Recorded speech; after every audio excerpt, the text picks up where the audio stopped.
بسم اللہ الرحمن الرحیم۔ سپاہی اور شہزادہ۔ زمانہ جاہلیت میں بھی عرب تیر اندازی، شمشیر زنی اور شہ سواری میں غیر معمولی مہارت حاصل کرنا اپنی زندگی کا اہم ترین فریضہ سمجھتے تھے۔ سرداری، عزت، شہرت اور ناموری کا سب سے بڑا معیار یہی تھا۔ صحرا نشینوں کی محفل میں سب سے بڑا شاعر اسے تسلیم کیا جاتا تھا جو تیروں کی سنسناہٹ اور تلواروں کی جھنکار کا بہترین تصور پیش کر سکتا ہو، جسے اپنے سوا رفتار گھوڑے کی سموں کی آواز کسی صحرائی دوشیزہ کے قہقہوں سے زیادہ متاثر کرتی ہو، جس کے لیے دور سے محبوبہ کے محمل اور گرد و غبار میں اٹے ہوئے شاہ سوار کی جھلک یکساں طور پر جاذب نگاہ ہو۔ اسلام نے عربوں کی انفرادی شجاعت کو صالحین کی ناقابل تسخیر قوت میں تبدیل کر دیا۔ روم و ایران کی جنگوں کے ساتھ ساتھ عربوں کے فنون حرب میں اضافہ ہوتا گیا۔ خالد اعظم کے زمانے میں صف بندی اور نقل و حرکت کے پرانے طریقوں میں کئی تبدیلیاں ہوئیں۔ عربوں میں زرہ پہننے کا رواج پہلے بھی تھا، لیکن روم کی جنگوں کے دوران زرہیں اور خود سپاہیانہ لباس کے اہم ترین جز بن گئے۔ قلعہ بند شہروں کے طویل محاصروں کے دوران کسی ایسے آلے کی ضرورت محسوس کی گئی جو پتھر کی دیواروں کو توڑ سکتا ہو، اور اس ضرورت کا احساس منجنیق کی ایجاد کا باعث ہوا۔ یہ ایک لکڑی کا آلہ تھا جس سے بھاری پتھر کافی دور پھینکے جا سکتے تھے۔ اس کی بدولت حملہ آور افواج قلعہ بند تیر اندازوں کی زد سے محفوظ ہو کر شہر پناہ پر پتھر برسا سکتی تھی۔ اس کا تخیل کمان سے اخذ کیا گیا تھا، لیکن چند سالوں میں آلات حرب کے ماہرین کی کوششوں نے اسے ایک نہایت اہم آلہ بنا دیا تھا۔ قلعہ بند شہروں کی تسخیر کے لیے دوسری چیزیں جسے عربوں نے بہت زیادہ رواج دیا، دبابہ تھی۔ یہ لکڑی کا ایک چھوٹا سا قلعہ تھا جس کے نیچے پہیے لگائے جاتے تھے۔ چند سپاہی لکڑی کے تختوں کی آڑ میں بیٹھ جاتے اور چند اسے ڈھکیل کر شہر کی فصیل کے ساتھ لگا دیتے۔ پیادہ سپاہی اس کی پناہ میں آگے بڑھتے اور اس سے سیڑھی کا کام لے کر فصیل پر چڑھ جاتے۔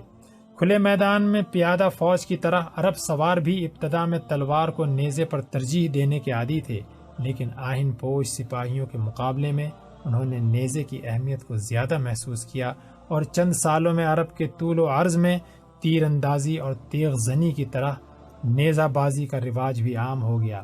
شام کے مسلمان روم کے قربت کی وجہ سے زیادہ متاثر تھے، اور یہاں نیزہ بازی کو آہستہ آہستہ تیغ زنی پر ترجیح دی جانے لگی۔ عرب کے گھوڑے اور سوار دنیا بھر میں مشہور تھے، اس لیے دوسرے فنون کی طرح نیزہ بازی میں بھی وہ ہمسایہ ممالک پر سبقت لے گئے۔ دمشق کے باہر ایک کھلے میدان میں قریباً ہر روز نیزہ بازی کی مشق کی جاتی تھی۔ نیزہ بازی میں یونان کے قدیم رواج مقبولیت حاصل کر رہا تھا۔ ہمت آزمائی کرنے والے زرہ پوش شہ سوار کچھ فاصلے پر ایک دوسرے کے سامنے کھڑے ہو جاتے۔ خطرے سے بچنے کے لیے زرہ، خود اور چار آئینے کے استعمال کے باوجود اصلی نیزوں کے علاوہ ایسے نیزے استعمال کیے جاتے جن کے پھل لوہے کے نہ ہوں اور اگلا سرا تیز ہونے کے بجائے کند ہو۔ ثالث درمیان میں جھنڈی لے کر کھڑا ہو جاتا، اور اس کے اشارے پر یہ سوار گھوڑوں کو پوری رفتار سے دوڑاتے ہوئے ایک دوسرے پر حملہ آور ہوتے۔ جو سوار اپنے مد مقابل کی زد سے بچ کر اسے ضرب لگانے میں کامیاب ہوتا، وہ بازی جیت جاتا۔ مات کھانے والا سوار کند نیزے کے دباؤ کی وجہ سے اپنا توازن کھو کر گھوڑے سے گر پڑتا اور تماشائیوں کے لیے سامان تضحیک بن جاتا۔ اس سال حسب معمول فنون حرب کی نمائش میں حصہ لینے کے لیے بہت سے لوگ دور دور سے آئے تھے۔ ایک وسیع میدان کے چاروں طرف تماشائیوں کا ہجوم تھا۔ ولید بن عبد الملک ایک کرسی پر رونق افروز تھا، اس کے دائیں بائیں دربار خلافت کے بڑے بڑے عہدیدار بیٹھے تھے۔ دوسری طرف تماشائیوں کے قطار کے آگے سلیمان بن عبد الملک اپنے چند عقیدت مندوں کے درمیان بیٹھا تھا۔ نمائش شروع ہوئی۔ اسلحہ جات کے ماہرین نے منجنیق اور دبابوں کی جدید نمونے پیش کر کے انعامات حاصل کیے۔ تیر اندازوں اور شمشیر زنی کے ماہرین نے اپنے اپنے کمالات دکھائے اور تماشائیوں سے داد و تحسین حاصل کی۔ سلیمان کے 3 ساتھی تیر اندازی کے مقابلے میں شریک ہوئے۔ اور ان میں سے ایک دوسرے درجے کا بہترین تیر انداز مانا گیا۔ اس کا دوسرا ساتھی صالح تلوار کے مقابلے میں یکے بعد دیگرے دمشق کے 5 مشہور پہلوانوں کو نیچا دکھا کر اس بات کا منتظر تھا کہ امیر المؤمنین اسے بلا کر اپنے قریب کرسی دیں گے، لیکن ایک نوجوان نے اچانک میدان میں آ کر اسے مقابلے کی دعوت دی اور ایک طویل اور سخت مقابلے کے بعد اس کی تلوار چھین لی۔ یہ نوجوان زبیر تھا۔ تماشائی آگے بڑھ کر صالح کو مغلوب کرنے والے نوجوان کی صورت دیکھنے اور اس سے مصافحہ کرنے میں گرم جوشی دکھا رہے تھے، اور صالح غصے اور ندامت کی حالت میں اپنے ہونٹ کاٹ رہا تھا۔ ولید اٹھ کر آگے بڑھا اور زبیر سے مصافحہ کرتے ہوئے اسے مبارکباد دی، اور پھر صالح کی طرف متوجہ ہو کر کہا، صالح، تم اگر غصے میں نہ آ جاتے تو شاید مغلوب نہ ہوتے۔ بہر صورت میں اس نوجوان کی طرح تمہیں بھی انعام کا حقدار سمجھتا ہوں۔ سب سے آخر میں نیزہ بازی شروع ہوئی۔ کئی مقابلوں کے بعد 8 بہترین نیزہ باز منتخب کیے گئے اور آخری مقابلہ شروع ہوا۔ جو مقابلہ کرنے والوں کی تعداد گھٹتی جاتی، داد و تحسین میں گلا پھاڑنے والے تماشائیوں کا جوش و خروش میں اضافہ ہوتا جاتا۔ بالآخر ایک طرف ایک اور دوسری طرف 2 نیزہ باز رہ گئے۔ تنہا رہ جانے والے سوار نے یکے بعد دیگرے اپنے دونوں مخالفین کو گرا کر اپنا خود اتارا، اور عوام اسے پہچان کر زیادہ جوش و خروش کے ساتھ تحسین و آفرین کے نعرے بلند کرنے لگے۔ یہ نوجوان ایک یونانی نو مسلم تھا اور اس کا نام ایوب تھا۔ ایوب نے فاتحانہ انداز میں اپنا نیزہ بلند کرتے ہوئے اکھاڑے میں چاروں طرف ایک چکر لگایا اور اس کے بعد پھر میدان میں آ کھڑا ہوا۔ نقیب نے آواز دی، کوئی ایسا ہے جو اس نوجوان کے مقابلے میں آنا چاہتا ہے؟ عوام کی نگاہیں سلیمان بن عبد الملک پر مرکوز ہو چکی تھی۔ سلیمان نے سر پر خود رکھتے ہوئے اٹھ کر ایک حبشی غلام کو اشارہ کیا جو پاس ہی ایک خوبصورت مشکی گھوڑے کی باگ تھامے کھڑا تھا۔ غلام نے گھوڑا آگے کیا اور سلیمان اس پر سوار ہو گیا۔ سورج کی روشنی میں سلیمان کی ذرا چمک رہی تھی اور ہلکی ہلکی ہوا میں اس کے خود کے اوپر سبز ریشم کے تاروں کا پھندنا لہرا رہا تھا۔ سلیمان اور ایوب ایک دوسرے کے مقابلے میں کھڑے ہو گئے اور عوام دم بخود ہو کر ثالث کے جھنڈے کے اشارے کا انتظار کرنے لگے۔ ثالث نے جھنڈی ہلائی اور ایک طرف کھڑا ہو گیا۔ سوار افطار گھوڑے ایک دوسرے کی طرف بڑھے۔ سواروں نے ایک دوسرے کے قریب پہنچ کر خود بچنے اور دوسرے کو ضرب لگانے کی کوشش کی۔ سلیمان مقابلے میں آنے سے پہلے اپنے مد مقابل کی تمام داؤں دیکھ کر ان سے بچنے کے طریقے سوچ چکا تھا۔ چنانچہ ایوب کا وار خالی گیا اور سلیمان کا نیزہ اس کے خود پر ایک کاری ضرب کا نشان چھوڑ گیا۔ ثالث نے سلیمان کی فتح کا اعلان کیا۔ ولید نے اٹھ کر اپنے بھائی کو مبارکباد دی اور ایوب کی حوصلہ افزائی کی۔ سلیمان نے خود اتار کر فاتحانہ انداز میں تماشائیوں کی طرف نگاہ دوڑائی اور حسب معمول اکھاڑے کا چکر لگا کر پھر میدان میں آ کھڑا ہوا۔ نقیب نے 3 بار آواز دی، کوئی ہے جس میں سلیمان بن عبد الملک کے مقابلے کی ہمت ہے؟ لیکن لوگوں کو اس سے پہلے ہی یقین ہو چکا تھا کہ اب کھیل ختم ہو چکا ہے اور وہ امیر المؤمنین کے اٹھنے کا انتظار کر رہے تھے۔ لیکن ان کی حیرت کی کوئی انتہا نہ رہی جب سفید گھوڑے پر ایک سوار نیزہ ہاتھ میں لیے میدان میں آ کھڑا ہوا۔ تماشائیوں کو حیرانی اس بات پر نہ تھی کہ ایک نیزہ باز سلیمان بن عبد الملک کے مقابلے کی دعوت دے رہا تھا، بلکہ وہ اس بات پر ششدر تھے کہ اجنبی سوار کے جسم پر ذرہ نہ تھی اور نہ 4 آئینے۔ وہ سیاہ رنگ کا چست لباس پہنے ہوئے تھا، سر پر خود کے بجائے سفید عمامہ تھا اور آنکھوں کے سوا باقی چہرے پر سیاہ نقاب تھا۔ زرہ کے بغیر صرف وہ لوگ ایسے مقابلے میں حصہ لیتے ہیں جنہیں اپنے حریف کی کمتری کا پورا یقین ہو، لیکن سلیمان اس دن کا ہیرو تھا اور لوگ سلیمان کے مقابلے میں زرہ اور خود کے بغیر میدان میں آنے والے سوار کی بہادری سے متاثر ہونے کے بجائے اس کی دماغی حالت کی صحیح ہونے میں شک کر رہے تھے۔ ولید اور زبیر کے سوا کسی کو یہ معلوم نہ تھا کہ یہ کون ہے، لیکن اس کی اس جرت پر ولید بھی پریشان تھا۔ اس نے آہستہ سے زبیر کے کان میں کہا، یہ محمد بن قاسم ہے یا کوئی اور؟ زبیر نے جواب دیا، امیر المؤمنین، یہ وہی ہے۔ لیکن وہ سلیمان کو کیا سمجھتا ہے؟ اگر اس کی پسلیاں لوہے کی نہیں تو مجھے ڈر ہے کہ لکڑی کا کند سرا بھی اس کے لیے نیزے کی نوک سے کم خطرناک ثابت نہ ہوگا۔ تم جاؤ اور اسے بلا کر سمجھاؤ۔ زبیر نے جواب دیا، امیر المؤمنین، میں اسے بہت سمجھا چکا ہوں، وہ خود بھی اس خطرے کو محسوس کرتا ہے، لیکن وہ یہ کہتا ہے کہ اس صورت میں اگر اس کی جیت ہوئی، نوجوانوں پر اس کا خوشگوار اثر پڑے گا اور اسے سندھ کے حالات سنا کر انہیں جہاد کے لیے آمادہ کرنے کا موقع مل جائے گا۔ اس کا یہ بھی خیال ہے کہ زرہ کے بغیر سوار زیادہ چست رہ سکتا ہے۔ زبیر کا جواب ولید کو مطمئن نہ کر سکا۔ وہ خود اٹھ کر محمد بن قاسم کی طرف بڑھا اور تماشائی زیادہ پریشانی کا اظہار کرنے لگے۔ محمد بن قاسم سلیمان کی طرف دیکھ رہا تھا۔ ولید نے قریب پہنچتے ہی آواز دے کر اسے اپنی طرف متوجہ کیا اور کہا، برخوردار، مجھے تمہاری شجاعت کا اعتراف ہے، لیکن یہ شجاعت نہیں، نادانی ہے۔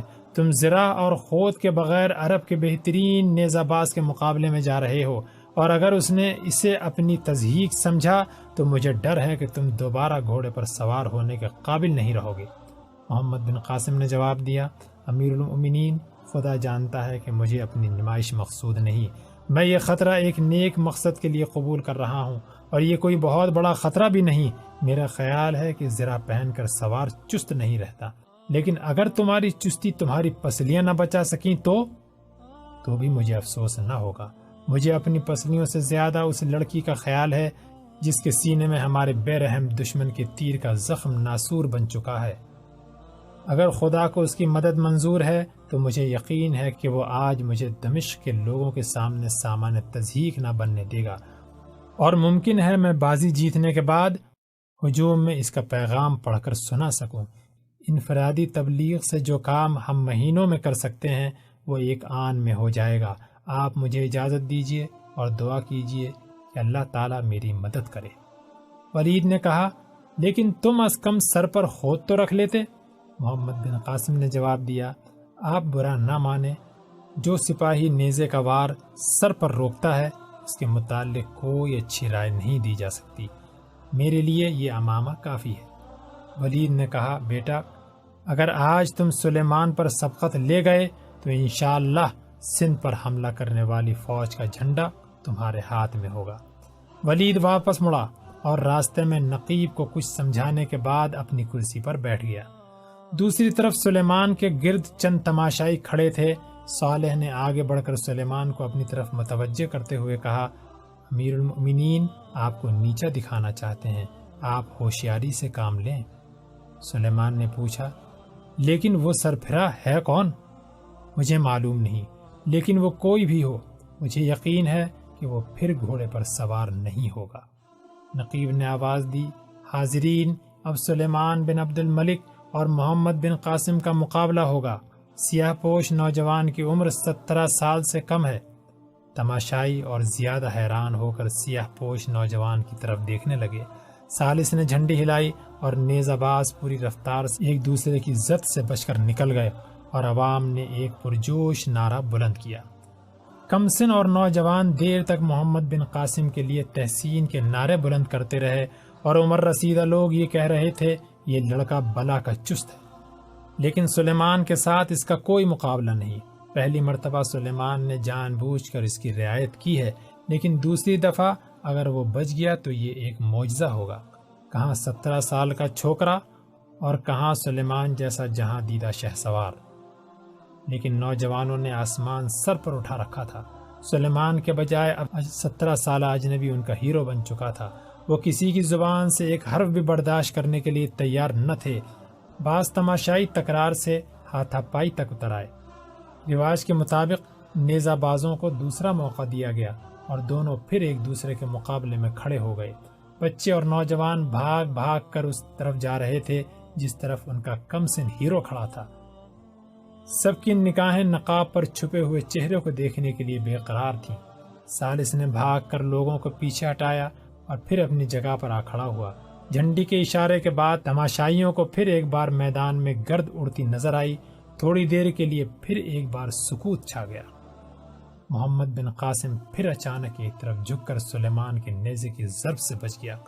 سلیمان نے بھی بائیں طرف جھک کر اپنے مد مقابل کے وار سے بچنے کی کوشش کی، لیکن اس سے کہیں زیادہ پھرتی کے ساتھ محمد بن قاسم نے اپنے نیزے کا رخ بدل دیا اور اس کے دائیں پسلی میں ضرب لگا کر اسے اور زیادہ بائیں طرف ڈھکیل دیا۔ سلیمان لڑکھڑا کر نیچے گرنے کے بعد فوراً اٹھ کھڑا ہوا اور پسلی پر ہاتھ رکھ کر انتہائی بے چارگی کی حالت میں ادھر ادھر دیکھنے لگا۔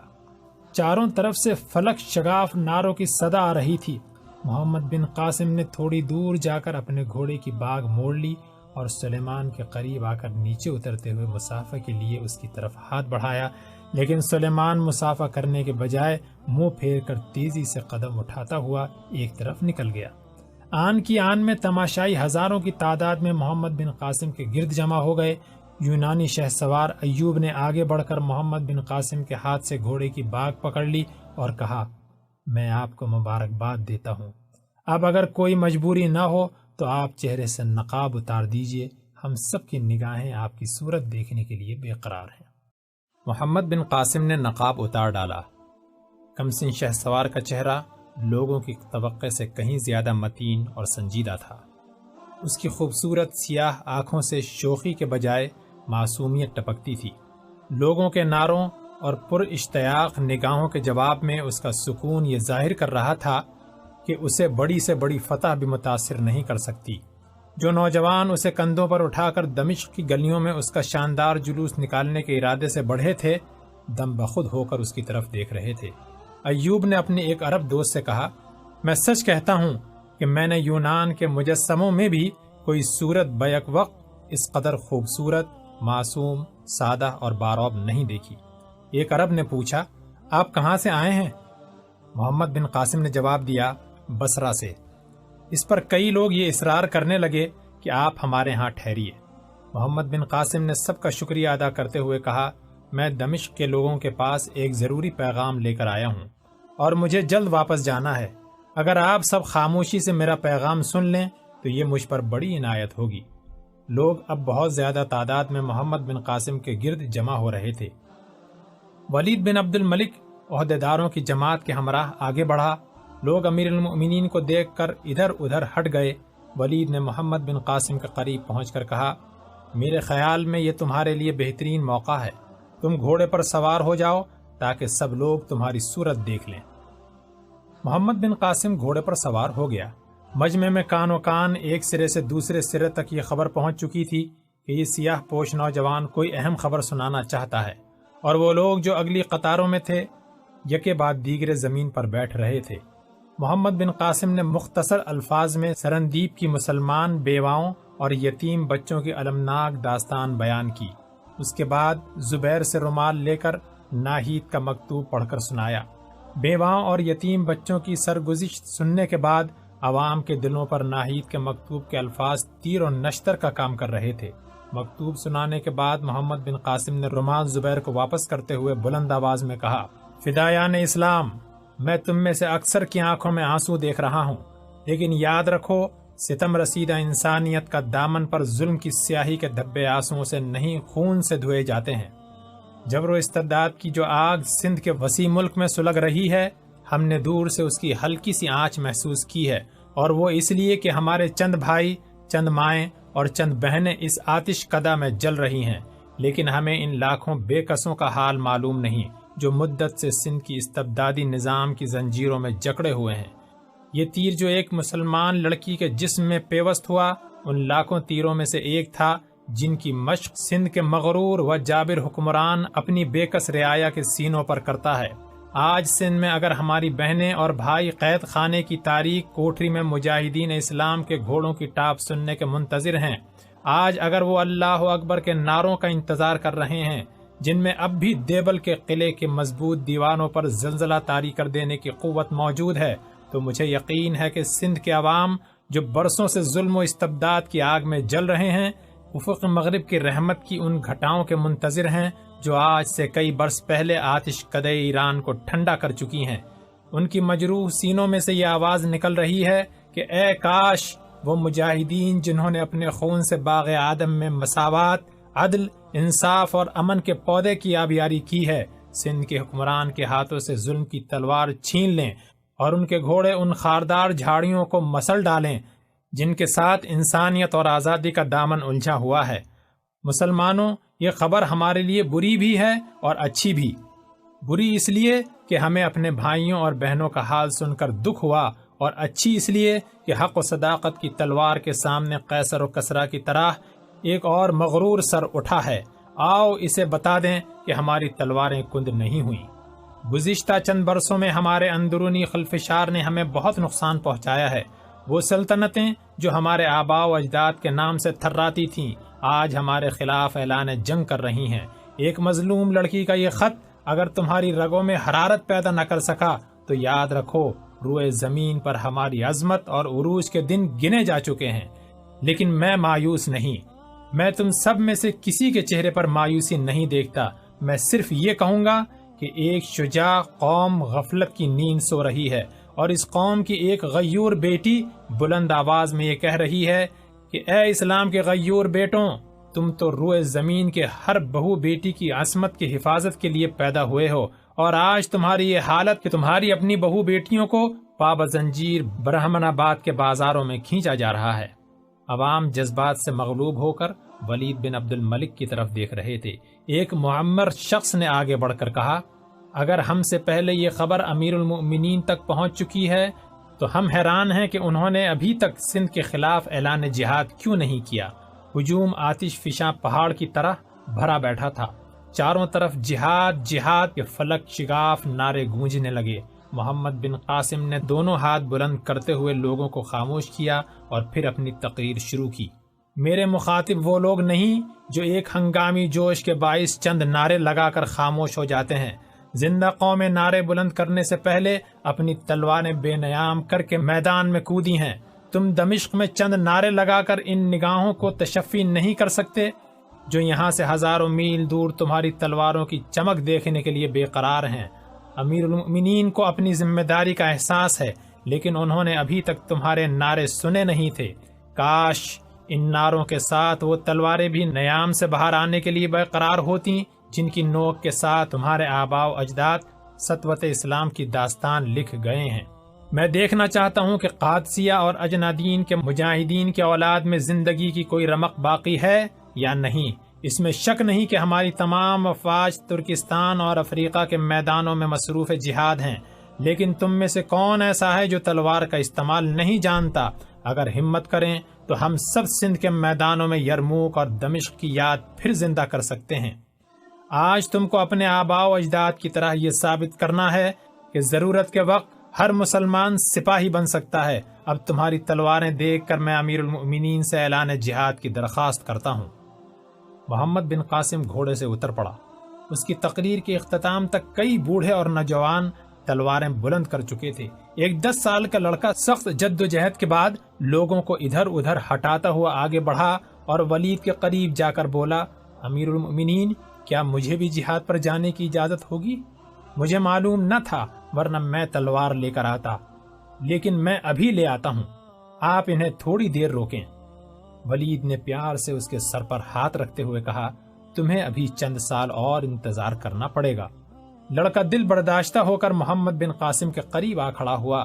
ولید کے اشارے پر ایک شخص ایک کرسی اٹھا لایا اور اس نے کرسی پر کھڑے ہو کر کہا، اس نوجوان کی تقریر کے بعد مجھے کچھ اور کہنے کی ضرورت نہیں۔ خدا کا شکر ہے کہ تمہاری غیرت زندہ ہے۔ میں سندھ کے خلاف اعلان جہاد کرتا ہوں۔ ہجوم نے پھر ایک بار نعرے بلند کیے۔ ولید نے سلسلہ کلام جاری رکھتے ہوئے کہا، میں یہ چاہتا ہوں کہ ایک ہفتے کے اندر اندر دمشق کی فوج بصرہ روانہ ہو جائے۔ وہاں اگر محمد بن قاسم جیسے چند اور نوجوان موجود ہیں تو مجھے یقین ہے کہ کوفہ اور بصرہ سے بھی سپاہیوں کی ایک اچھی خاصی تعداد جمع ہو جائے گی۔ آپ میں سے جن لوگوں کے پاس گھوڑے نہیں ان کے لیے گھوڑوں، اور جن کے پاس اسلحہ جات نہیں ان کے لیے اسلحہ جات کا انتظام کیا جائے گا۔ میں جو اہم ترین خبر آپ کو سنانا چاہتا ہوں وہ یہ کہ محمد بن قاسم کو سندھ پر حملہ کرنے والی افواج کا سپہ سالار مقرر کرتا ہوں۔ میں نے اس ہونہار مجاہد کے لیے عماد الدین کا لقب تجویز کیا ہے۔ آپ دعا کریں کہ یہ صحیح معنوں میں عماد الدین ثابت ہو۔ رات کے تیسرے پہر محمد بن قاسم دمشق کی جامع مسجد میں نماز تہجد ادا کر رہا تھا۔ نماز تہجد ادا کرنے کے بعد ہاتھ اٹھا کر انتہائی سوز و گداز کے ساتھ یہ دعا کر رہا تھا، یا رب العالمین، میرے نحیف کندھوں پر ایک بھاری بوجھ آ پڑا ہے۔ مجھے اس ذمہ داری کو پورا کرنے کی توفیق دے اور میرا ساتھ دینے والوں کو ان کے آباء و اجداد کا عزم اور استقلال عطا فرما۔ حشر کے دن فدایان رسول صلی اللہ علیہ وسلم کی جماعت کے سامنے میری نگاہیں شرمسار نہ ہوں۔ مجھے خالد کا عزم اور مثنہ کا ایثار عطا فرما۔ میری زندگی کا ہر لمحہ تیرے دین کی سربلندی کے لیے وقف ہو۔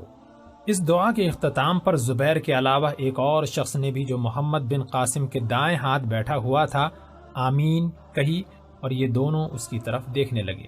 اس کے سادہ لباس اور نورانی صورت میں غیر معمولی جاذبیت تھی۔ وہ کھسک کر محمد بن قاسم کے قریب ہو بیٹھا اور اس کی طرف محبت اور پیار سے دیکھتے ہوئے بولا، تم محمد بن قاسم ہو؟ جی ہاں۔ اور آپ؟ میں عمر بن عبدالعزیز ہوں۔ محمد بن قاسم عمر بن عبدالعزیز رحمۃ اللہ علیہ کی بزرگی اور پاکیزگی کے متعلق بہت کچھ سن چکا تھا۔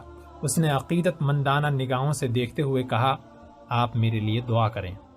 حضرت عمر بن عبدالعزیز رحمۃ اللہ علیہ نے فرمایا، خدا تمہاری نیک ارادے پورے کرے۔ محمد بن قاسم نے کہا، ایک مدت سے میرا ارادہ تھا کہ آپ کی نیاز حاصل کروں، آج آپ کی ملاقات کو تائید غیبی سمجھتا ہوں، مجھے کوئی نصیحت فرمائیں۔ عمر بن عبدالعزیز نے کہا، میں تمہیں صرف یہ بتانا چاہتا ہوں کہ تمہارے جیسے بہادر اور ہونہار سپہ سالار کی قیادت میں انشاءاللہ دشمن کے خلاف تلواروں کی مہم جلد ختم ہو جائے گی، لیکن اگر تم سندھ میں جہاد کا صحیح جذبہ لے کر جا رہے ہو تو تمہیں وہاں اپنے اخلاق اور کردار سے یہ ثابت کرنا ہوگا کہ تم سندھ کے لوگوں کو غلام بنانے کے لیے نہیں، بلکہ انہیں نظام باطل کی زنجیروں سے آزاد کر کے سلامتی کا راستہ دکھانے کے لیے آئے ہو۔ تم کو انہیں یہ بتانا ہے کہ دائرہ توحید میں قدم رکھنے والا ہر انسان دنیا کی غلامی سے آزاد ہو سکتا ہے۔ تم ایک ایسے ملک میں جا رہے ہو جس میں نیچی ذات کے لوگ اپنے اوپر اونچی ذات والوں کے جبر و اختیار کا پیدائشی حق تسلیم کرتے ہیں۔ سندھ کے استبدادی نظام کی جڑیں کٹ جانے کے بعد اگر تم لوگوں کے سامنے اسلامی مساوات کا صحیح نقشہ پیش کر سکے تو مجھے یقین ہے کہ تم ان کے قلوب پر بھی فتح پا سکو گے۔ جو آج تمہارے دشمن ہیں کل تمہارے دوست ہو جائیں گے۔ مسلمان بیواؤں اور یتیموں پر سندھ کے حکمران کے مظالم کی داستان سن کر بعض نوجوان صرف جذبہ انتقام کے تحت تمہارا ساتھ دینے کے لیے تیار ہو گئے ہیں، لیکن ان میں سے کسی کو گرے ہوئے دشمن پر وار کرنے کی اجازت نہ دینا۔ خدا زیادتی کرنے والوں کو پسند نہیں کرتا۔ ظالم کے ہاتھ سے اس کی تلوار چھین لو، لیکن اس پر ظلم نہ کرو، بلکہ اگر وہ تائب ہو جائے تو اس کی خطا معاف کر دو۔ اگر وہ دین الہی قبول کرنے پر آمادہ ہو جائے تو اسے سینے سے لگا لو۔ اگر وہ زخموں سے نڈھال ہو کر تم سے پناہ مانگے تو تم اس کے زخموں پر مرہم رکھو۔ ہمارے یتیموں اور بیواؤں پر ظلم ہوا ہے، لیکن تم ان کے یتیموں اور بیواؤں کے سر پر شفقت کا ہاتھ رکھو، اور یہ یاد رکھو کہ خدا ہمسایہ ملک پر عرب قوم کا سیاسی تفوق نہیں چاہتا، بلکہ کفر کے مقابلے میں اپنے دین کی فتح چاہتا ہے، اور یہ کام اگر عربوں کے ہاتھوں پورا ہوا تو وہ دنیا میں بھی فلاح پائیں گے اور ان کی آخرت بھی اچھی ہوگی۔ نماز صبح کی اذان سن کر عمر بن عبدالعزیز نے اپنی تقریر ختم کی۔ نماز کے بعد محمد بن قاسم نے ان سے رخصت ہوتے وقت کہا، مجھے یہاں سے روانہ ہونے میں 5 دن اور لگ جائیں گے۔ اس عرصے میں آپ کے علم و فضل سے اور زیادہ مستفید ہونا اپنی خوش بختی خیال کروں گا، لیکن دن کا بیشتر حصہ مجھے نئے سپاہیوں کو تربیت دینے میں صرف کرنا پڑے گا۔ اگر آپ کو تکلیف نہ ہو تو رات کو کسی وقت میں آپ کی خدمت میں حاضر ہو جایا کروں۔ عمر بن عبدالعزیز نے جواب دیا، تم جس وقت چاہو میرے پاس آ سکتے ہو، خاص طور پر اس وقت تم ہر روز مجھے یہاں پاؤ گے۔ 8-10 دن کے بعد میں بھی مدینہ چلا جاؤں گا۔ محمد بن قاسم حضرت عمر بن عبدالعزیز سے رخصت ہو کر مسجد سے باہر نکلا تو نوجوانوں کی ایک خاصی جماعت اس کے آگے اور پیچھے تھی۔ دروازے کی سیڑھیوں پر پہنچ کر اس نے انہیں مخاطب کرتے ہوئے کہا، آپ سب میدان میں پہنچ جائیں، میں بھی تھوڑی دیر میں پہنچ جاؤں گا۔ محمد بن قاسم کی قیام گاہ کے دروازے پر 2 سپاہی گھوڑے لیے کھڑے تھے۔ محمد اور زبیر نے گھوڑوں پر سوار ہو کر سپاہیوں کے ہاتھوں سے نیزے لے لیے اور گھوڑوں کو ایڑ لگائی۔ شہر کے مغربی دروازے سے باہر نکلنے کے بعد وہ سرسبز باغات سے گزرتے ہوئے ایک ندی کے کنارے آ کر رکے اور گھوڑوں سے اتر کر پانی میں کود پڑے۔ ندی کے صاف اور شفاف پانی میں تھوڑی دیر تیرنے اور غوطے لگانے کے بعد کپڑے بدل کر وہ کچھ دیر اپنے سامنے دلکش اور سرسبز پہاڑوں کا منظر دیکھتے رہے۔ محمد بن قاسم نے اپنے ساتھی کو محویت کی حالت میں دیکھ کر کہا، کل ہم بہت سویرے یہاں آئیں گے، اب ہمیں چلنا چاہیے، لوگ ہمارا انتظار کر رہے ہوں گے۔ زبیر نے چونک کر محمد بن قاسم کی طرف دیکھا۔ کیا کہا آپ نے؟ ہمیں دیر ہو رہی ہے، چلیے۔ دونوں پھر گھوڑے پر سوار ہو گئے۔ محمد بن قاسم نے پوچھا، تم ابھی کیا سوچ رہے تھے؟ زبیر نے مغموم لہجے میں جواب دیا، میں تصور میں سرندیب کے سبزہ زار دیکھ رہا تھا، لیکن ہماری منزل مقصود تو سندھ کے ریگستان ہیں۔ انہیں میں ہر وقت دیکھتا ہوں، لیکن کبھی کبھی سرندیب کے سبزہ زار بھی یاد آ جاتے ہیں۔ محمد بن قاسم نے کہا، کل تم خواب کی حالت میں ناہید کو آوازیں دے رہے تھے، میں نے اس کا ذکر مناسب نہ سمجھا۔ اب اگر برا نہ مانو تو میں پوچھنا چاہتا ہوں کہ خواب میں تم نے کیا دیکھا تھا؟ زبیر نے اپنے چہرے پر ایک اداس مسکراہٹ لاتے ہوئے کہا، میں نے خواب میں دیکھا تھا کہ دیبل کے چند سپاہی میرے چاروں طرف ننگی تلواریں لیے کھڑے ہیں اور کچھ ناہید کو پکڑ کر قید خانے کی طرف لے جا رہے ہیں اور میں بھاگ کر اسے چھڑانا چاہتا ہوں۔ محمد بن قاسم نے کہا، میرا خیال ہے کہ ناہید کی یاد کا آپ کے دل و دماغ پر گہرا اثر ہے۔ میں اس سے انکار نہیں کرتا۔ جن حالات میں ہم ایک دوسرے سے ملے اور بچھڑے ہیں، ان حالات میں شاید کوئی بھی اس بہادر اور غیور لڑکی کو اپنے دل میں جگہ دینے سے انکار نہ کرتا۔ ایک ہرن بھاگتا ہوا قریب سے گزر گیا۔ محمد بن قاسم نے نیزہ سنبھالتے ہوئے کہا، اس کی پچھلی ٹانگ زخمی ہے، کسی اوچھے تیر انداز نے اس پر وار کیا ہے، آؤ اس کا تعاقب کریں۔ زبیر اور محمد بن قاسم نے ہرن کے پیچھے گھوڑے سرپٹ چھوڑ دیے۔ زخمی ہرن زیادہ دیر نہ جا سکا اور محمد بن قاسم کے نیزے کی ایک ہی ضرب کے ساتھ نیچے گر پڑا۔ زبیر نے گھوڑے سے اتر کر اسے ذبح کیا اور پچھلی ران سے تیر نکالتے ہوئے کہا، اگر ہم اسے نہ دیکھتے تو یہ کسی جھاڑی میں بری طرح جان دے دیتا۔ چند سوار درختوں کی آڑ سے نمودار ہوئے اور محمد بن قاسم نے ان میں سے سلیمان کو پہچانتے ہوئے کہا، ارے یہ تو ہمارے پرانے دوست ہیں۔ سلیمان نے قریب پہنچ کر اپنے گھوڑے کی باگ کھینچی اور کہا، یہ شکار ہمارا ہے۔ محمد بن قاسم نے جواب دیا، آپ لے سکتے ہیں، ہم نے اسے صرف ایک تکلیف دہ موت سے نجات دی ہے، اس کی ٹانگ زخمی تھی اور ہمارا خیال تھا کہ یہ جھاڑیوں میں چھپ جائے گا۔ صالح نے کہا، تم غلط کہتے ہو، تم نے گرتے ہوئے ہرن کو ذبح کیا ہے۔ محمد بن قاسم نے سنجیدگی سے جواب دیا، یہ صحیح ہے کہ ہرن گر پڑا تھا، لیکن میرے نیزے کی ضرب سے، اور اگر تیر آپ نے چلایا تھا تو آپ اس کی ٹانگ دیکھ سکتے ہیں۔ صالح نے غضبناک ہو کر تلوار نکال لی، لیکن سلیمان نے سختی سے کہا، تم ان دونوں کے جوہر دیکھ چکے ہو، تمہیں اپنی تیر اندازی کے متعلق غلط فہمی تھی، آج وہ بھی رفع ہو گئی۔ یہ کہہ کر وہ محمد بن قاسم سے مخاطب ہوا، میرا یہ دوست جس قدر جوشیلا ہے اسی قدر کم عقل ہے، آپ کو ضرورت ہو تو آپ یہ شکار لے جا سکتے ہیں۔ محمد بن قاسم نے جواب دیا، نہیں شکریہ، اگر مجھے ضرورت ہوتی تو میں خود شکار کر لیتا۔ یہ کہہ کر اس نے زبیر کی طرف اشارہ کیا اور دونوں نے باگیں موڑ کر اپنے گھوڑے سر پر چھوڑ دیے۔